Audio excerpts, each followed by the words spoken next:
All right, folks, new shoes today.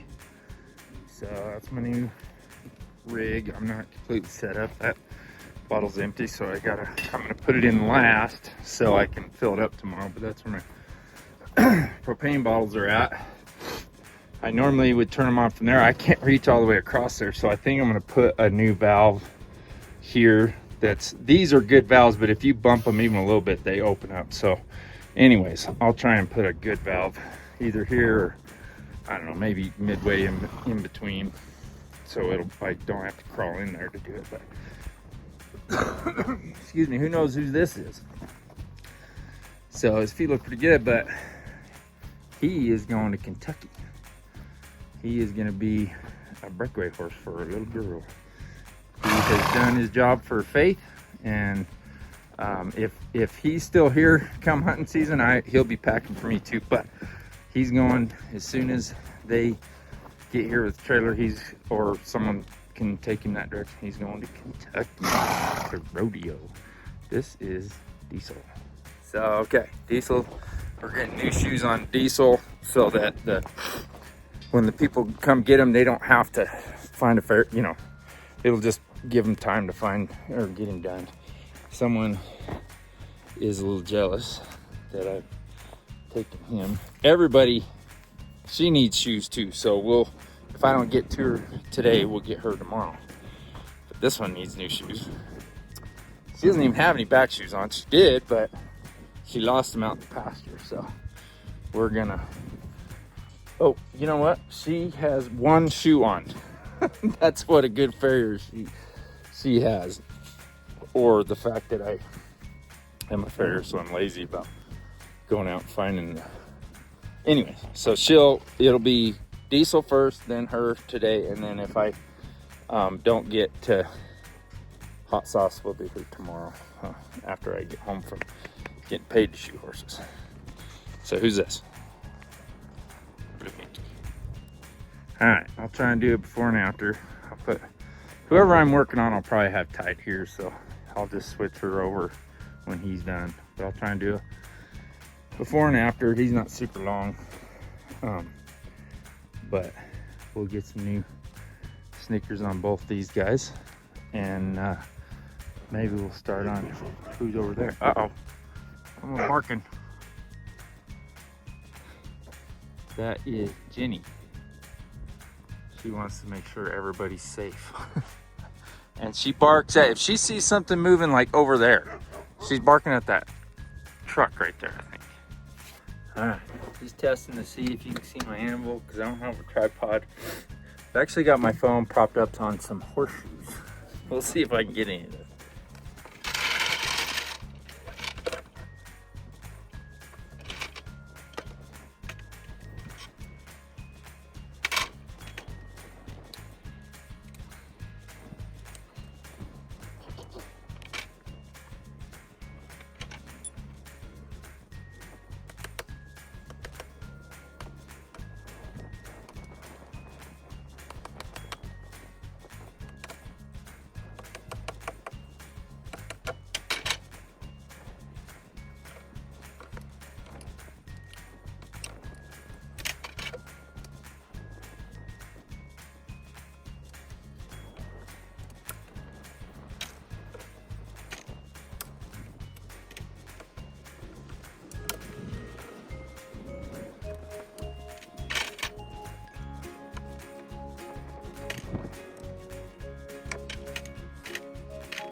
Show you a couple things.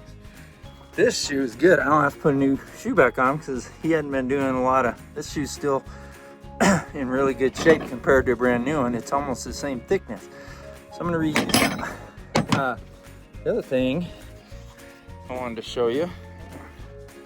So I took those nails out one by one because it doesn't bend the shoe quite as bad as when you just pull it off. So anyways, that's one of the reasons I did that. So it'll be easier to just to level out before I nail it. Okay. I just want to show you the bottom of his foot before and after. So his foot is in pretty good shape, but I'm just going to show you a couple things. So this is before I've done any knife work, and I don't think I can really show you what I'll do is I'll take my hoof knife and I'll clean. So these grooves right here are called the commissures, and I'm going to try and get those cleaned out to where when dirt's in there, they will self-clean. You know, right now the sole and the bars are kind of meeting the frog. This is the frog, and they trap stuff in there. So we're going to try and clean that out so it doesn't trap stuff quite as easy. All right, freshly trimmed sole and frog. Foot's not trimmed yet, but this gives me it lets me see where I need to trim to, and by the time I'm done trimming, this frog will probably be in contact with the ground again. The frog's very important because it helps with circulation in the hoof, even back up the leg. It can help push blood back up there, but the frog is very important, so you don't want to trim too much of that out. Got the sole cleaned up. You don't want to get that too far down, or it gets really soft, or they can even bleed if you go too far. So we're going to trim this, and then I'll fit a shoe and I'll hot fit it, and that actually helps that sole get a little bit harder. Okay, so now we're trimmed and rasped level. I'd show you the piece, but my super corgi took off with it. So anyways, and I'm not quite done yet because I'm done on the bottom side other than nailing the shoe on, but I still have to dress the foot. What that does is it cleans it up, but it also helps us take any flares. Okay, so a lot of people just think it's to make it look pretty, but we're actually helping get the shape of the foot where we want it underneath the horse. Okay, now let's see if we'll set it down for us so we can. So that's just the other foot, and not trimmed, still shoe on. This one's trimmed, ready to go. We've cleaned it up, the rasp. You see this right here? That's actually a bruise. Now he has white feet, 3 white feet and 1 black one. Some people think that white is softer or not as good, black is better. Well, black is more dense, but that doesn't mean it's necessarily better. I've worked on as many problem horses with dark feet as I have with white feet, so kind of a myth. But you can see this foot's kind of trying to flare that way. So when we get that one done, we're going to try and take that flare off and get that foot moved back under the bony column, because we're not just supporting the foot, we're supporting the horse, right? So anyways, I know some of you, this might be boring to you, but with that white foot, it's easier to see any trauma that happens. Well, the bottom of a horse's foot, a lot of trauma happens there when you think of just this hard ground and the running they do. They live here, and he is a gelding in between 2 mares, and you always think that the mares are the mean ones. He's the one that causes the problems around here. So I'm pretty sure he was kicking at them, maybe hit a panel, something like that. So when you see bruising like that, that's probably what it is. It also can mean imbalance, like he's hitting the ground heavier on one side than the other, and that can cause bruising. Usually that's underneath the foot, but when it's up above, it's a kick, or he might be interfering, like he could be hitting his front foot with that, you know, that's not what he's doing, but that's one of the things that can cause a toe bruise like that. But I'm pretty sure that's from being a drama queen. He's the biggest drama queen on the place, but we love him anyways. Okay, we have his we have his shoe already pretty much shaped. We're going to check it to the shape of, you know, to make sure I don't have to do any bends or close it up or open it up at all. But I'm still going to get it hot and hot fit it, because that's really for the health of the hoof.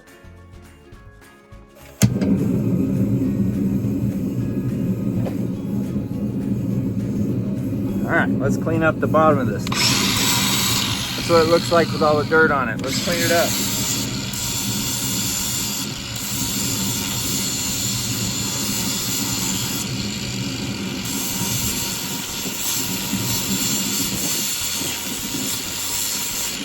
All right, now that'll make it nice and flat. I'm clean. I do that to knock the rest of the mud out of the crease. But let's go check it against his foot.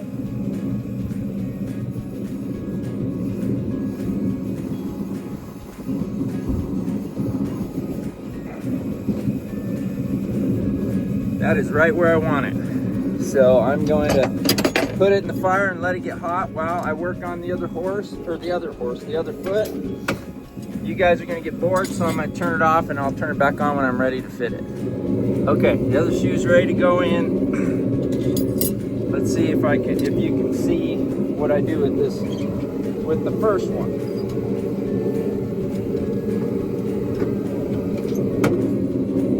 First, I'm not ready yet, I'm on the hammer. We're gonna make sure this one's level.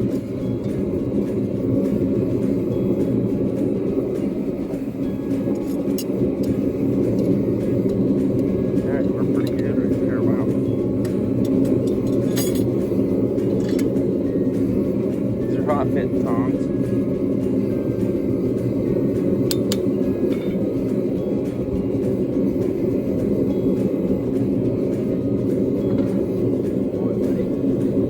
This isn't his first time, is it?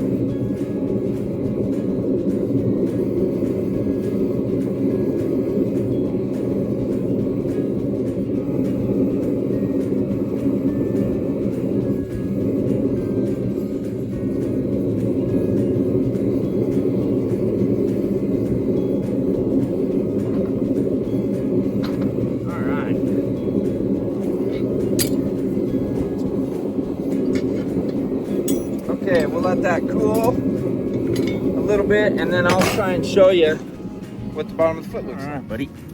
So, compared to what we had, now you can see it just burns up here, but you see how it's kind of a golden color down towards the frog. So it makes that sole harder. There's a lot of things. Obviously, it makes the fit perfect, okay?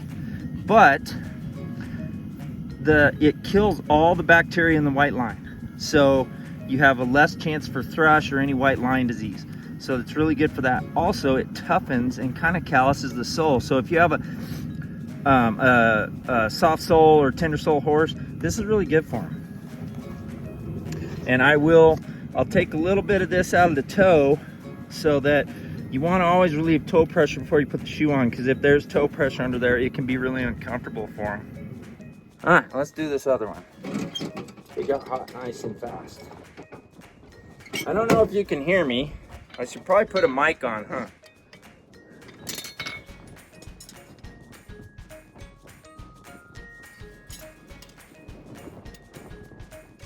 Okay, very cute.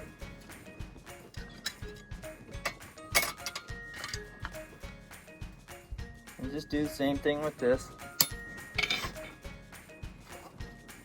Some horses don't like the sound, but the main thing I think they dislike, this horse has had it done his whole life, but most of the time when they don't like it, it's the smell.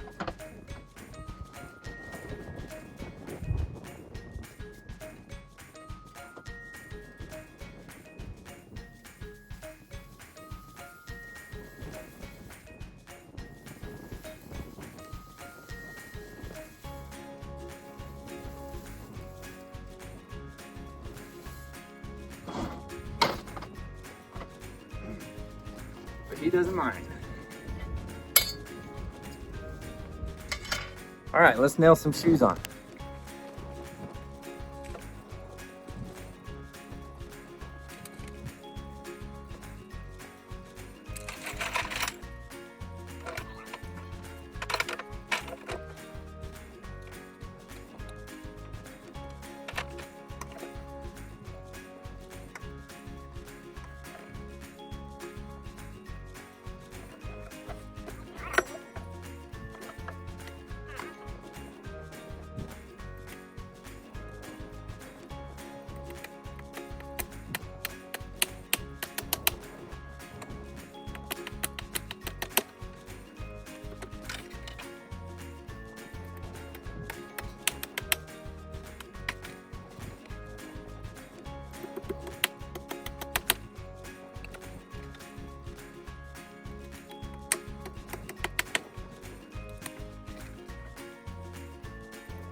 Okay, finished product. Let's see it from the bottom. And let's see it from the top. He'll put his foot down. He's like, no, I'm just gonna pick up his other back foot. If I pick up his other back foot, he'll set it down. But let's see. Let me do it from up here. Good boy. Anyways, there is the finished product. Might seem boring, but I hope you enjoy seeing what your farrier has to go through when he's shoeing a good horse. If you're shoeing a bad horse, please help him out. His livelihood depends on it. All right, all done. 4 feet done and ready to go to Kentucky. Let's put Diesel back, put Blue Mickey over here so she's closer to the animal, and then we'll get Hot Sauce and put her right there. Okay, we're ready to do Blue Mickey. I think we're gonna get, she looks very unimpressed, doesn't she? I don't think we're gonna get her today because sun's going down, but anyways, we'll see. When I did Blue Mickey last time, she was really good on her fronts. I missed and hit the shoe with the hammer and not the nail, and that really made her mad. So I'm going to be very careful today that I don't do that and upset her, because that was her first set of shoes. I want her to feel good about getting shoes and not think that I'm going to miss and hit the shoe instead of the nail. I mean, okay, we have 2 new shoes on this Blue Mickey. I didn't get her backs done. She was a little apprehensive, and I didn't want to get excuse me, into a battle with her without some help. So I just kept picking them up until she relaxed enough for me to pick them out, and then I just left them, and she let me do the fronts really good. So anyways, when I'm doing her tomorrow, we'll work on our back feet again tomorrow. But I've noticed with her, it's better to not get in a fight than it is to pick one, you know. So and just get her to trust me that way, because when she digs her heels in, she doesn't give up real easy, and I don't want to get into a fight with her. But sorry, see how she's licking? That means she's comfortable right now. So we will quit on a winner like that. Good girl, Blue Mickey. Hello, YouTube world.